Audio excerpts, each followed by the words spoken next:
Hey guys, and welcome back. This is ChosenArchitect, and today we are going to be getting ourselves some auto crafting done within Mechanism. So pretty much crafting a lot of the Mechanism stuff. So I hope you guys are ready.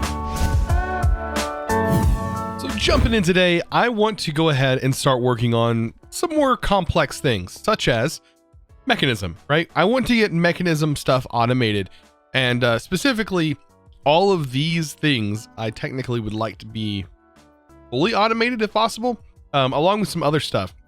So the reason why is because I want to be able to make some of this other cool stuff that Mechanism has to offer, such as like a robot and things like that. Stuff that we could make, but I would love to have automation set up for it. Also, one of the nicest power generations and storages comes from Mechanism. It's absolutely crazy the amount of storage for power that we can have to use for certain things.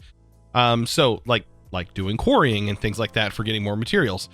So it's gonna be pretty nice to get into Mechanism and to have these things automated and auto crafting, or have auto crafting available for them, is going to be absolutely amazing. So what I want to do is I think I want to have a little room that is down here that is dedicated towards like Mechanism machines. I think I'm going to take this room like down, and I'm going to leave a little bit of a glass area here so we can look into this. I think it's going to be really cool, is to have like a open glass area to be able to look down through. And you know, since we already have that sort of theme going on, so I'm going to mine this all out. I'm going to go directly down here, and I'm thinking about, I don't know, we might be able to get away with this small area here, like a little, what is this, a little 5x5? It'll be a 5x5 if I expand here. So yeah, I might be able to get away with this. I think we just need a few Mechanism machines, and we don't need to upgrade them just yet. Of course, we can upgrade them later. The upgrades are just going to make things go faster. But we have some precise amounts of things that we're going to have to set up. And that's the part that I want to go through with you guys and explain. But by the way, I have some other things I kind of want to go over with you as well. So in my prior episode where I talked about building this, this is actually working just fine. I have it set up now to start mining out crystals. So I just changed this to a crystal miner. Now, the way to get mica, which I thought was in the overworld, that is wrong. That has changed. So you can find mica apparently in the nether and also in the end. I think the end would probably be easier to set this up in. But yeah, you can mine out in the end with the environmental, and that should get you mica, but you have to be mining in those dimensions, which is kind of interesting, which means we should probably get different materials depending on what dimension we're in, which is kind of a neat thing to think about as well. So potentially maybe having multiples.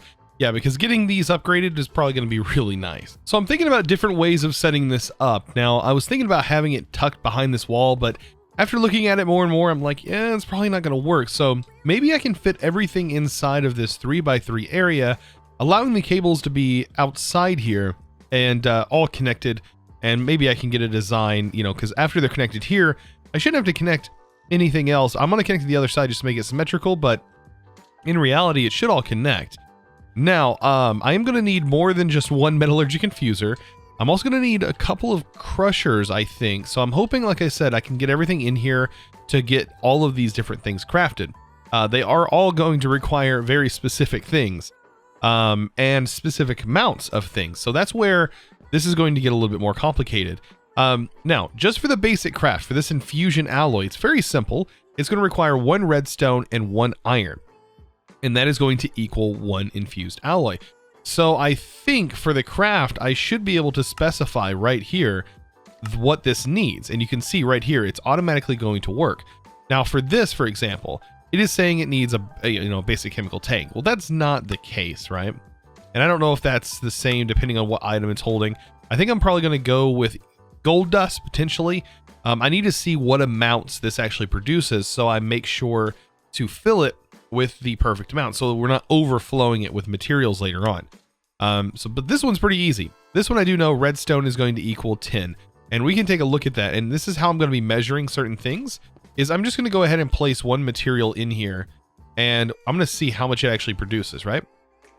You can see 10, and that's how much it actually consumes. So I can actually dump this, and you can see now it's empty. So that's how I'm going to be testing these things to find out how much I'm going to need of a certain material. You can see right here, I do need to make sure that I'm clicking on the right thing. and it's not block, it's redstone. There we go, dust. And make sure it's under processing, and then there we go.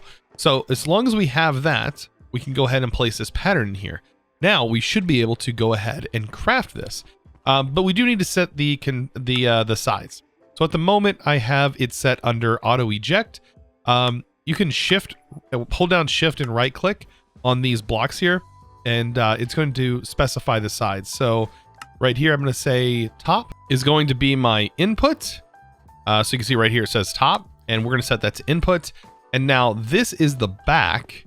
So we're going to say the back as soon as we find it. There's the back right here. And we're going to say this is going to be output, and that should output on the slots. I think though, that's about it, right? What about the yellow? I don't know if there's a way to tell it to do both input and output. Oh, that was the problem we had before, wasn't it? So we might have to buffer chest this now that I think about it. Oh man, that might be a pain. So I think I have a better plan for this now. It is going to require just a little bit more space, but I think that's going to be fine. We're going to set the crafter to do pretty much the same thing, except it's going to go on top of this cable. And yeah, we're going to have to kind of logistics sort, which it'll automatically do on its own, which is kind of a nice feature of this. But what we need to do is get this flipped. There we go. And you can see it's not connected. Not yet. We will have to connect it. And right here, we just need to run the cable up and into this, and then get our sides configured. Okay. So for right here, we do have the input right. Let's go ahead and clear all of this so we can read it a little bit better. So the back, again, the back is going to be the output. It's going to be auto eject on. And then we're going to have the top and front. So the top is going to be our red input, and then this will be our yellow. And that should work. And then eject everything out the side. So we're also going to need our configurator, because that's how we're going to configure everything. And we need to use that configurator to get this connected right here. Sorry, not change all the colors. Oh, I hate when I do that. I need to connect this here. Somehow. So these all need to be set to insert. Wonder why this is not wanting to connect. Maybe if my control was actually set to items, it would work. No, it's still not doing it. That should be set. So this is what I should be able to do. I should be able to not change the color of it, but I should be able to force the connection, in which it's not letting me. Interesting. I might have to use a different cable. So right there, that's what it should let me do, but it's not letting me force the connection up to the top.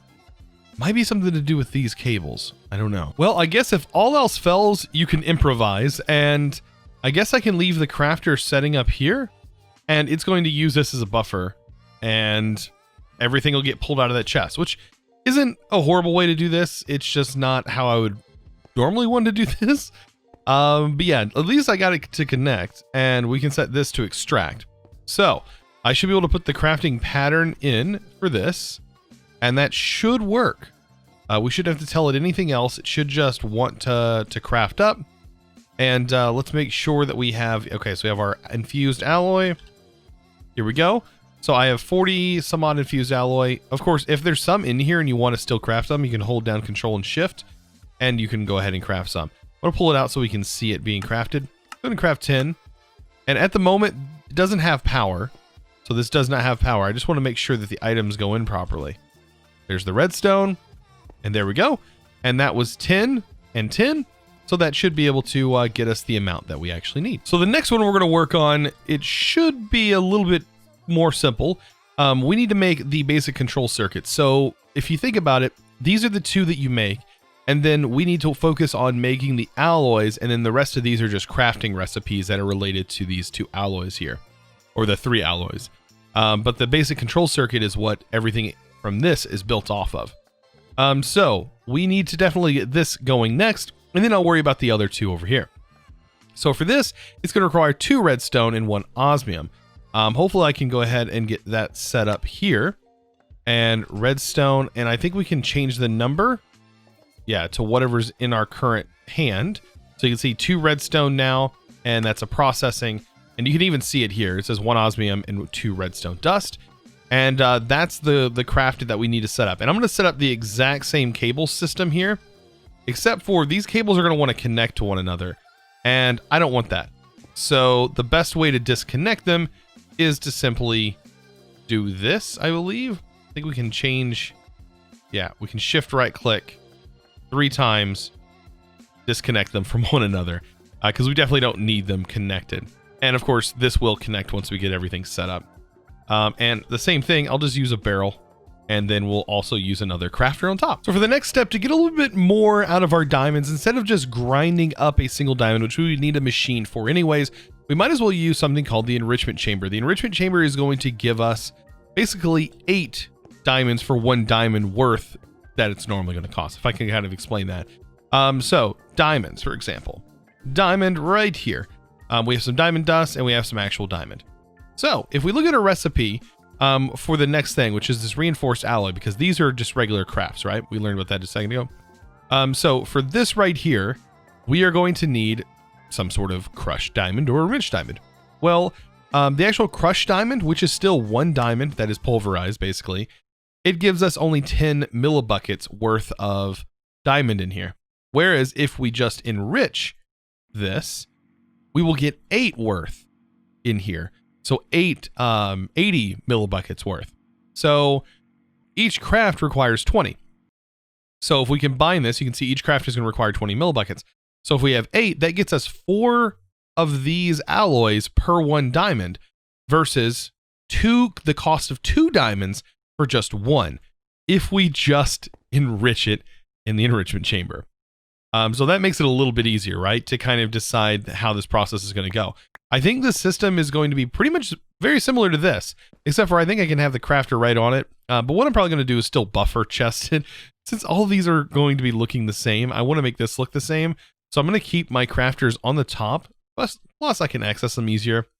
And I want to keep it on the top and set this thing up pretty much the same way. By the way, auto crafting for the crafter. Oh man, it's so nice to be able to just auto craft these things. And importer, I can just auto craft an importer. This is why auto crafting is so nice, right? So just crafter, it's already done. It's already ready to go. And that's why I want to make all this mechanism stuff so easy to go, easy to do as well. Because I want to get this set up so we can just auto craft some of the cards as well. Like that's some of the upgrade cards. And then we just upgrade all these machines and then these things are going to be blazing fast. So this one's going to be a little bit more complicated, right? Because this is right here is the reinforced alloy and we need to specify how many we're actually going to make. So you can see with one of those, we're going to get 80, which means we should be able to use 4 infused. And so our recipe is going to require 1 of the plates. So 1 of the enriched diamond, 4 infused alloy, and we should get 4 reinforced alloy out of this, right? So all we got to do is just change the recipe up a little bit, and item amount, we can set this to 4. You can see right here, that was actually really nice. I didn't realize that that's how it was. You just basically right click on it. This is only letting me specify 1 for some reason. I'm wondering if I can just place the items here. There we go, because that wasn't setting for some reason. And then we can just craft it out. So there we go. And now we're going to get exactly what we need. And we want these recipes to be as in order as possible. So like, we don't want these machines to have anything in them when they're done crafting. That's the whole point of this, because I don't want just stuff building up, because eventually we'll just end up over crafting things and it's just a waste of stuff. So now that we have that machine set up, I mean, we could technically do all of these machines that way, but I want to have these all running on their own so we can speed the craft up as we go. Now, I think there's only one more we need to do, and it's this one. And this is going to require pretty much the same deal, right? Except for this is going to require the crushed obsidian. So enriched obsidian, though, is a little bit different. It requires refined obsidian dust. And if we remember, refined obsidian dust comes from another metallurgic infuser craft. That is also going to require the enriched dust here and obsidian dust. Now we could just skip this process. I think the enriched is going to give us a bit more. I think that's kind of what we've looked at, and what we could probably do there is still use this. So we can just add another craft to this enrichment chamber and we should be fine with that. Now the Metallurgic infuser is going to be a little bit different on that craft, and I think we might use, we're probably just going to make another Metallurgic infuser, I think, specifically for the Obsidian itself. So for this process, it should look a little bit like this. As you can see, the enriched iron the enriched diamond. And there we go. I also went ahead and put this in here because to get the regular Obsidian, it's 1 Obsidian equals 4 Obsidian dust inside of our enrichment chamber as well. So that is something we're going to need. Now, I'm pretty sure I can just go ahead and place this directly here. And this is going to be that recipe that takes this. So I have to set up the same thing with the barrels and everything. I have to make some barrels and, you know, get all that process going. And it's going to look just like this. Now, I wanted this over here and separate from this because we're going to have one more that is going to go right here. And that is going to finish up our full processing area over here. And so I want this to be a little bit different. This is going to be a different sort of processing. I don't know. It's like the preliminary processing to this. So these are like our final outputs. I don't know. This stuff we might be able to mess around with later on and get other recipes going. So to set up one of our near final crafts is going to be this guy. So if we look at the recipe here, basically we should be able to get 2 per 1 enriched obsidian, because 1 enriched obsidian gives us 80 millibuckets. As you can see, we have this 1 is going to consume 40, so we should be able to get a whole 2 out of here, out of this craft. So hopefully I have all the stuff in my inventory to be able to craft it. Let's try that again. I gotta wait for the roll just to make it easier. There we go. So I basically need 1 of this. I need 2 of these. Now I can't change this one. I need to go atomic. I hope I have an extra one. I do, but I actually need one more atomic, because I can't specify the craft to go up 1. Oh, that is a bummer. Let's see. Can I cancel the item out and then bring it up? No, I can't. Oh, okay. So I'm going to make 1 more atomic alloy. I think I have the ability to do that. Let's see. All we need is this, right? We have basically everything ready to go. Enriched. I have the craft ready to craft it up. So there we go. We'll just get that enriched up. And then last but not least, I need this. So I'm going to go ahead and grab these things. And there we go. So there's that final craft. Oh, man. All right. So I can put this in here. Now I have the ability to craft everything. I just need to get power routed underneath here, which is not going to take any time at all. And then we have the final recipes that we need to get out, which is this. And these are just like exactly how you see them. They are just regular crafts. But those crafts are going to call for these upgrades. Now, there's still some more upgrading and auto crafting that we need to get set up. So let's talk about that, because we still have a machine that we need to make that we haven't even put in here yet. This is actually going to turn out pretty cool looking when all is said and done. We have just the right amount of machines, I think. We have a couple of space for a few more, but I think this is the majority of the machines we're really going to need. So I have a crusher here, and then right here I have an osmium compressor. Of course, this is going to be used for something later on, and we need to get crafts set up for it as well. But as you can see, this does hold some osmium. It's going to be kind of hard to tell how much we actually need as far as osmium goes for certain crafts. But I'm going to talk about the crusher, because this is how we're going to work on our upgrades. And our upgrades for mechanism are as such. The main ones are going to be speed upgrades and energy upgrades. Those are the 2 I definitely want to make. And so we definitely need some osmium that is ground up. And for that, we're going to use a crusher. There we go. And there's the pattern for that. Very simple. Like all of these are going to be very simple. And then the next one is going to be the energy upgrade. And that is going to require some gold dust. And of course, that is just another pattern. Let's grab some patterns. That is just going to be another pattern set up here. And of course, we can do that for all of the upgrades. I'm going to work on that as we go, but these are the 2 main ones that we definitely need in there. Now, as far as the osmium compressor goes, osmium compressor mechanism, osmium compressor.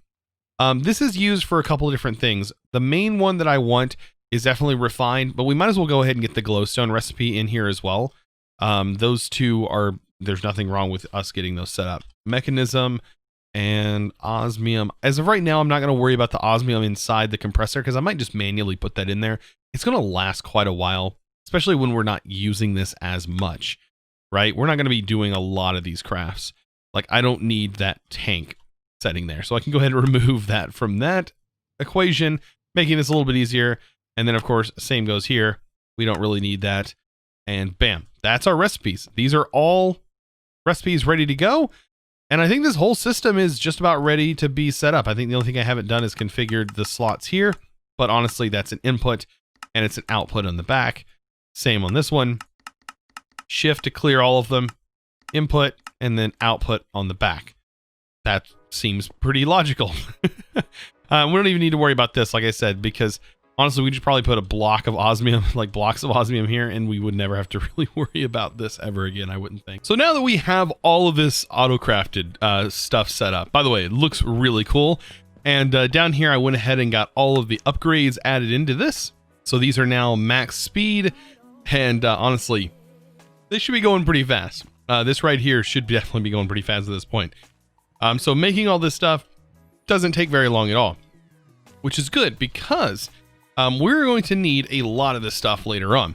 If we take a look at just what some of this high stuff is used for, like the ultimate control circuit, for example, it is used for things like the supercharged coil, which is, I believe, a new item for one of the later game reactors, which is kind of cool. It's like, I have seen some of this stuff and it's pretty interesting. This is actually one of the cooler ones. It like shoots lightning inside. It's pretty interesting. But it's used to convert some fuel. Now, all of this stuff right here sort of requires this. Like all of the really cool stuff requires this plutonium, and it requires a plutonium pellet. And this comes from a pressurized reaction chamber, but that is the polonium. This is actually a waste byproduct. It comes from nuclear waste inside of an actual solar neutron activator. And this used to be used for power. I mean, I remember using this for power. So this right here has a new purpose now. And so we have the nuclear waste, and this comes from a fission reactor. And so that's going to be something that I think we will probably be setting up soon. It is going to be a fission reactor, but the problem is the fission reactor causes radiation, like actual radiation in the world. You can see right here we have a Geiger counter and stuff. And so that's going to cause some problems. Like we have some gear to help us, but that still is something we probably don't want at our base. So we need to figure out somewhere to put this and have it away from our base and not in our base, because it can cause negative effects in our world if done improperly. Which with me being still kind of new to this, I definitely need to make sure I know what I'm doing first. So I wanted to have somewhere where I can test everything out. So another thing I'm going to need is a radioactive waste barrel. This is where we're going to collect the waste that is going to be coming from this reactor. But this reactor should be able to generate some power for us. Like it won't generate power specifically for us. We'll be able to convert the heat that it generates into power of some sort. So we should have the materials for all of this stuff. Like to make this reactor is just a multi-block with, of course, the same kind of casing and stuff that almost everything requires. So I'll be doing a lot of the stuff on the wiki, reading the wiki, because of course that's how you learn how to build all these things. So just to see how fast this actually is, I went ahead and pulled everything out. And this right here would technically be the ultimate craft, right? We need to craft, I believe you craft, how many does this make? 1. So I just need to make 1 of these. And let's go ahead and start this. You can see everything that it needs to make. But luckily, we should have everything in its own machine. Like it should be like ready to go right away. And wow, that was how fast that makes this. Insanely fast. Like that was ready to go, like at the snap of your fingers. So that's what I wanted to happen. I wanted this to be something that crafts incredibly fast. That way we have access to all of the machines that use it later on down the road. Not really the machines that use it, it's the stuff that we like will need to use it for, if that makes any sense. It's hard to put that into words. For instance, like the ultimate tank, for example, it requires the atomic alloys and some of the other stuff that we're going to need, like these, right? These are the induction providers and stuff that we're going to need for our giant battery multi-block that I want to make. All of this requires all of these circuits and just like multiples of them. You can see just like circuits after circuits to end up making this stuff. So guys, I hope you really enjoyed today's video. I know it was a little bit different than normal. Of course, some people do enjoy watching how to set up auto crafting. Some people don't. You know, it just is what it is. But I want to thank today's sponsor, and that is going to go to, there we go. And a huge thanks to CJ Scrum. Thank you so much for your patronage. Of course, guys, if you would like to become a patron yourself, of course, you can find that link down in the description below. Also, I should be on Twitch at the time of this video going live or sometime after this video going live. So be sure to check that out. You can also find me on Twitter. So if Twitter is somewhere that you frequent, then be sure to check me out over there. It's at ChosenArchitect. And the Twitch is twitch.tv/ChosenArchitect. So guys, I hope you enjoyed today's video. Of course, if you did, be sure to click that subscribe button if you haven't already, and also give this video, guys, a huge thumbs up. I really appreciate it. Of course, I'll see you in the next episode where we're going to get into some more reactor stuff. Oh boy, super ready for that. See you in the next episode, guys. And as always, thanks for watching.